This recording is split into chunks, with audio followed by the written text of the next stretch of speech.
제가 이제 말씀을 드리려고 하는데 많이 이동을 좀 하셔가지고 갔다 오실 거죠? 예, 좋습니다.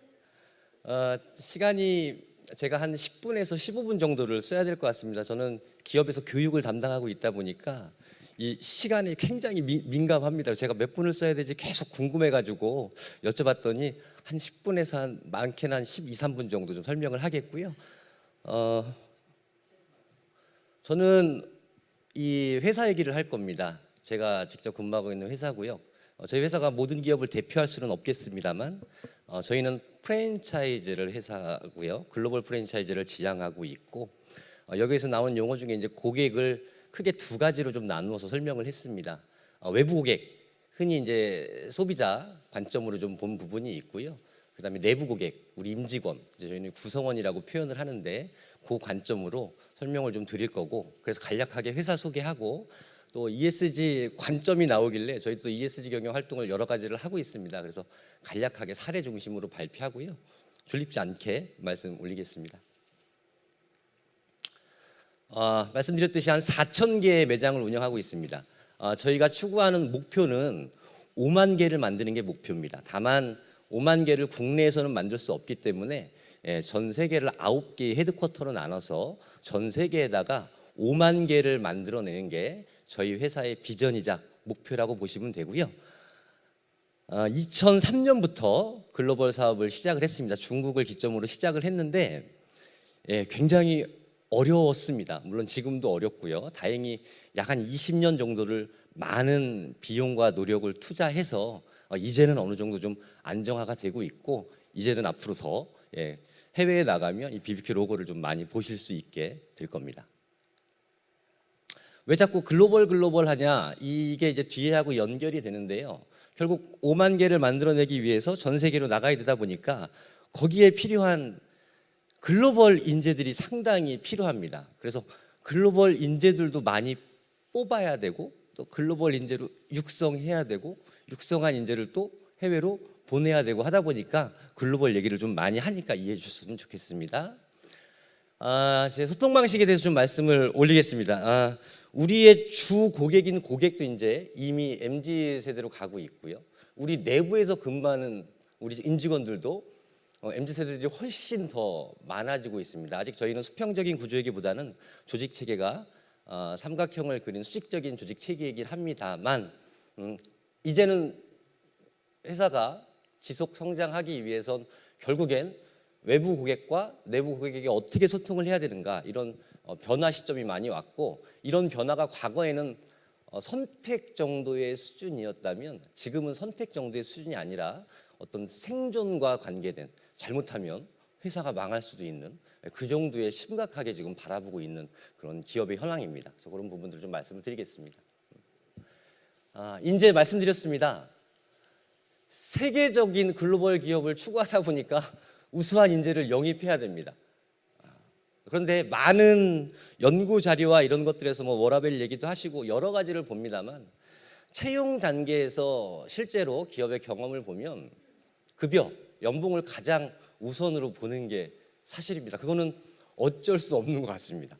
그리고 조직 내에서도 앙케이트 조사를, 설문조사를 좀 실시해 보면 여러 가지 뭐 조직 문화, 뭐 무슨 영역 얘기 많이 하시지만 3대 핵심 요소를 이기지 못합니다. 급여, 휴가, 복지.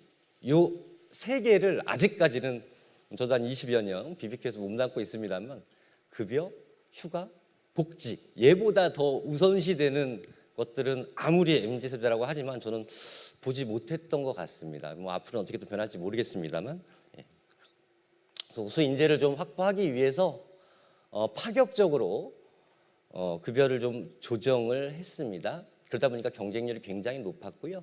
46명을 채용해서 지난주에 4주간의 합숙 과정을 종료를 했습니다. 과거의 경험을 보면 4주간의 교육 기간 중에 뭐 2주를 할 적도 있었습니다만, 교육 과정 중에 탈락률이 반드시 있습니다. 인원이 중도에 탈락을 하는데, 탈락 이유를 보면 어디에 중복이 합격됐다거나, 그래서 거기를 선택한다거나, 혹은 다른 이유가 있어서 중도 탈락이 분명히 있는데, 이번 기수는 참 34기, 34번째 운영했는데 굉장히 특이한 게 전원이 다 수료를 했습니다. 전원이. 중도 탈락이 없었던 사례가 단 한 번도 없었는데 이번은 좀 특이하게도 중도 탈락 없이 전원이 수료하는 좀 이변이 일어났고요. 제가 교육을 잘했다기보다는 이런 부분이 좀 영향을 미치지 않았을까, 나중에 더 서베이를 해봐야 되겠습니다만 저는 그렇게 생각하고 있습니다. 그리고 외부 고객들, 올리버스라는 걸 좀 운영하고 있는데요. 결국 이분들은 좀 중간입니다. 취업을 희망하거나 그냥 대학생이거나 현재 우리의 고객이거나, 그래서 외부 고객으로 분리를 했고요. 나중에 저희 그룹에 입사를 하게 되면 이제 내부 고객이 되는데, 어찌됐든 이런 대학생 봉사단인데 요 특이한 게 뭐냐면요, 과거에는 월별로 주제를 다 선정해가지고 과제를 제시했습니다. 그렇게 운영했는데 그러다 보니까 집중도도 좀 떨어지고요, 거의 숙제하듯이 하는 형태의 느낌을 좀 많이 받았습니다. 그래서 작년 말 올해부터는 방법을 좀 많이 달리한 게, 월별로 주제를 저희가 주지 않습니다. 직접 주제를 선정하고요, 직접 활동 계획을 수립해서 의미 있는 활동을 실행하고 결과만 제출을 하게 했습니다. 그래서 좀 방식을 바꿨고, 이 경험을 중시하는 MZ세대다 보니까 그런 부분들이 지금 2달 정도 운영이 됐습니다만 굉장히 더 큰 효과를 내고 있고요. 그거와 비례해서 단순히 그냥 대학생 봉사단으로 운영할 게 아니라 이제는 인턴십 기회를 제공하고요, 입사 지원 시 서류 전형을 면제시켜 주는 등 그러한 좀 메리트를 줬더니 훨씬 모집되는데도 굉장히 좀 도움이 됐었던 사례입니다. 자, 이 내고왕이라는 프로젝트를 저희가 한 2년 전에 했었죠. 결국 외부 고객들하고 어떻게 소통할 것인가 고민하다가 선택한 마케팅 기법입니다. 저 정도의 비용이라면 뭐 광고를 해도 좋고요, 과거의 방식으로 ATL, BTL 형식으로 해가지고 광고를 태운다고 표현을 하는데, 그렇게 해가지고 해도 되는데 굳이 어렵게 이런 내고왕 프로젝트를 통해서 이 고객들이 골라보게 하는 효과가 있죠. 본인들이 좋아하는 건 이제 본인들이 골라봅니다. 광고나 이런 것들은 골라보지 않잖아요. 넘기기 바쁘지. 근데 이제 이런 것들은 고객이 직접 지속적으로 골라볼 수 있게 하는, 결국에는 소통 방식이 좀 저는 많이 바뀌었다고 생각하고요. 그다음에 소비자가 네이밍을 결정하게 합니다. 이게 기업 입장에서는 굉장히 좀 새로운 시도입니다. 그 제품의 네이밍을 정할 때는 많은 비용과 리서치 과정을 통해 가지고 굉장히 핵심적으로 정하는데, 그냥 이번에는 플레이만 주고 내비뒀습니다. 그랬더니 고객들이 알아서 네이밍, 메뉴 네이밍을 확 줄여가지고 본인들이 그렇게 부르길래 좋다 그러면 우리 네이밍 그걸로 바꾸겠다 해서 바꾼 그러한 사례들도 있습니다. 결국 외부 고객인 소비자하고 소통하는 방법들이 지속적으로 바뀌고 있고, 기업들은 대응하기 위해서 작던 크던 노력들을 하고 있습니다. 자, ESG 경영, 이것도 사실은 지속 가능 경영을 위해서 필요한 어떤 경영 툴이라고 하지만 저는 이게 외부 고객, 소비자들과의 소통하는 기법의 하나라고 생각을 합니다. 결국 안 할 수 없고 필수가 됐고, 그래서 ESG 경영을 선포하고 실제 활동 내역들을 정리해서 많은 부분을 좀 노력을 하고 있고요. 구체적인 사례로, 기업의 사례로 좀 보자면, 저희는 사업 아이템이 치킨입니다. 그렇죠? 예, 저희가 활용할 수 있는 치킨을 가지고 여러 가지 도네이션 활동이라든지 혹은 소외계층을 직접 찾아간다라든지, 아니면 치킨대학이라는 인프라를 활용해 가지고 체험학습을 지속적으로 해보고 의미 있는 경험을 제공한다든지, 이런 것들을 통해 가지고 활동을 좀 열심히 하고 있습니다. 그리고 국외적으로는 우리가 사 먹는 치킨 한 마리에 우리 가맹점이라 그러죠. 전국의 가맹점이 한 마리당 10원을 내고요, 본사가 매칭 펀드 방식으로 같이 이제 10원을 내서 한 마리당 20원을 모아가지고 아프리카에 불우한 이웃을 돕기 위해 사용을 하고 있고요. 향후에는 가맹점이 10원, 본사가 10원, 우리 소비자도 10원을 부담하게 해서 한 마리에 이제 30원씩 모아가지고 도네이션을 하는 방법을 고민하고 있습니다. 환경적인 부분입니다. 우리 유니폼인데요. 이제 개발은 완료를 했고요. 적용을 할 건데 페트병으로 만든 유니폼입니다. 그래서 리사이클 유니폼으로 한 4,000개의 점포에다가 저게 하면 굉장한 효과가 있을 거고요. 비록 작지만 우리 기업에서 할 수 있는 게 어떤 것인지 고민하고 있고 계속 적용을 하고 있고요. 우리 기름은 무한정 쓰는 게 아니죠. 식용유, 오일, 저희는 올리브 오일을 쓰고 있는데 다 사용하게 되면 그냥 폐기하는 게 아니라 다시 수거해서 바이오 디젤 에너지로 재생 전환시키는 그런 작업들도 같이 하고 있습니다. 자, 그러면 치킨 대학의 역할 말씀을 좀 올리겠습니다. 치킨 대학 진짜 있습니다. 장난 전화 많이 옵니다. 수능 끝나고 그러면 무슨 학과 있나요? 뭐 반반 학과는 없나요? 이렇게 장난 전화 많이 오는데 치킨 대학 진짜 있고요. 정규 대학은 아닙니다. 정규 대학은 아니고요. 기업체의 연수원으로 운영을 하고 있습니다. 그래서 우리는 프랜차이즈업을 하고 있다 보니까 가맹점 교육을 해야 되고요. 그다음에 저 같은 내부 직원들 교육을 해야 됩니다. 그래서 교육의 기능이 있고요. 또 한 가지의 기능은 R&D, 연구의 기능이 있습니다. 외식업체다 보니까 메뉴를 계속 개발, 생산해야 되고 품질을 유지 관리시켜야 되다 보니까 그러한 기능들을 갖고 있고, 우리 치킨 대학도 이 변화하는 환경에 대응하기 위해서 많이 노력을 하고 있고요. 우선 가맹점 교육 같은 경우는 20, 30대가 이제는 창업하시는 분들이 58%가 넘어섰습니다. 2022년 기준으로. 왜 그럴까 고민을 좀 많이 해봤는데 아무래도 취업이 좀 어려우니까 그런 부분도 많이 있을 것 같고요. 기왕 직장 생활보다는 시작부터 창업을 하겠다라고 하는 그런 트렌드들이 많이 좀 일어나고 있는 것 같습니다. 이건 저희 기업만 그런 게 아니라 저희와 관련된 업종의 기업들을 확인을 해봐도 창업 연령이 상당히 낮아지고 있습니다. 그러다 보니까 이제 교육도 좀 방법과 이런 것들이 좀 변해야 되고요.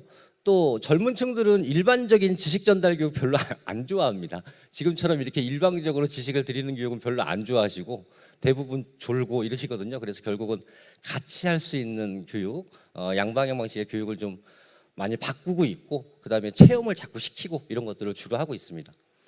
구성원 같은 경우도 이제 우리 공채들 2주에서 4주로 명확하게 좀 했고요. 다만 수료 후 이제 조기 정착, 저희는 이제 온보딩 프로그램이라고 하는데 결국 이탈하지 않는 게 되게 중요한 거잖아요. 우리 자산으로 쌓이려면 관리 잘 해가지고 자기 역량을 잘 내서 성과로 돌아올 수 있게 하는 게 저희 역할이기도 한데, 그래서 이쪽 부분을 굉장히 많이 집중해서 온보딩 프로그램을 좀 운영을 하고 있습니다. 어느 TV 프로그램에서 보니까 그렇더라고요. 뭐 이걸요, 제가요, 왜요, 뭐 이런 얘기들을 MZ 세대들이 많이 한다고 합니다. 근데 이게 현장에서 겪어보면 실제로 그렇습니다. 아까 피드백을 말씀을 주셨는데요. 팀원들 상담하고 평가하고 상담하고 이제 이런 것들을 해야 되는데, 그런 뭐 상담하고 평가하고 뭐 코칭하고 할 때 이런 것들을 좀 적용해서 하면 훨씬 효과가 있습니다. 그리고 일을 시킬 때에도 요 세 가지를 잘 적용을 하면 일 시키기도 좀 쉽습니다. 이해도 빠르고. 오늘 뭐 소통 얘기 많이 나오는데 소통이 되는데 굉장히 활용도가 좀 높다라고 생각이 돼서 제가 좀 갖고 왔습니다. 지금 채용에서부터 평가, 보상, 승진까지 기업에서는 굉장히 많은 변화를 주고 있습니다. 저희뿐만이 아니라 계속 들어오는 층들이 MZ세대의 특성들이 계속 있다 보니까 이런 것들을 변화 주지 않으면 결국에는 우수한 인재가 지속 확보될 수 없고 자꾸 이탈을 하고, 그리고 제가 참 깜짝 놀란 일입니다만 최근에 이탈하게 되면 상담을 하죠. 상담을 해보면 이탈 이유 같은 것들을 이제 얘기하거든요. 근데 과거에는 그런 게 없었는데요. 요새는 그런 게 되게 많아요. 이 부모님이 반대하셔서 뭐 이런 거 되게 많아요. 그러니까 내가 내 직업을 의사결정할 때 굉장히 이 부모님에게 많이 의존이 돼 있습니다. 부모님한테 물어봐야 돼요. 이러는 경우도 있습니다. 전에는 그렇지 않았는데 그런 것들이 많이 좀 변화된 모습인 것 같습니다. 그리고 요거는 저희 조직 진단의 일정 부분을 제가 좀 발췌해 왔는데요. 그런다고 합니다. 공평하고 정당하게, 솔직하고 정직하게, 재미있거나 의미있거나, 지킬 건 지키면서. 그래서 제가 발췌를 해오긴 한 겁니다만 기업 교육에서 제가 경험적으로 이렇게 보면 정말 그런 것 같고요. 특히 재미있거나 의미있거나, 재미가 있거나 재미없으면 의미라도 있거나, 둘 다 없으면 교육에서는 다 잡니다. 다 잡니다. 그래서 이 두 가지는 저도 굉장히 좀 공감이 가는 타이틀입니다. 소통 얘기하고 있습니다. 사전적인 의미로 막힘없이 서로 뜻이 통한다라는 얘기입니다. 제가 네이버 지식인 찾아봤는데 막힘없이 서로 뜻이 통한다라는 거, 이게 조직 간에서도요, 개인의 가치와 회사가 요구하는 가치가 좀 틀릴 수도 있습니다. 혹은 방향이 좀 다를 수도 있습니다. 그래서 제가 하는 역할은 이 방향들을 좀 한 방향으로 어떻게 하면 이렇게 갈 수 있을까. 결국 평행선이면 한동안 가도 못 만나잖아요. 근데 얘네들을 완전히 붙일 수는 없지만 조금씩 방향을 좀 틀어가지고 언젠가는 한쪽에서 좀 만날 수 있게끔 그런 노력들을 많이 하고 있고요. 결국 회사 제도나 방식, 문화, 기성세대 노력 지금 굉장히 많이 하고 있습니다. 다만 서로 통해야 되거든요. 서로 통해야 됩니다. 우리 MZ 세대들도 당연히 상대방만 변화되고 바뀌어야 돼가 아니라 본인들도 좀 나도 저 사람을 이해해 볼까? 내가 저 상대를 위해서 어떻게 바뀌어야 되지? 이런 것들도 좀 같이 고민해줘야 양쪽으로 좀 통하지 않을까라는 생각이 듭니다. 당연히 내가 받아야 되는 그런 거는 아닌 것 같다라는 생각이 듭니다. 간혹 우리 젊은 신입 직원들 보면 그런 경우를 제가 간혹 느껴서 말씀을 올립니다. 끝으로 이제 공동의 가치를 이끄는 조직을 만들 거고요. 상호 신뢰가 구축된 조직, 그다음에 업무 효율과 자율성을 높이는 조직으로 저희 기업은 변화하고 만들어 가려고 노력을 하고 있습니다. 그래서 제가 크게 몇 가지를 좀 말씀드렸고요. 저희가 뭐 다 전체를 대변할 수 없습니다만 프랜차이즈 기업에서는 굉장히 생존 전략으로 여러 가지 많은 노력들을 하고 있으니까 관심 있으신 분들은 좀 더 소칭하시면 얼마든지 확인할 수 있을 것 같습니다. 자, 졸지 않고 경청해 주셔서 감사합니다. 여기서 마치겠습니다.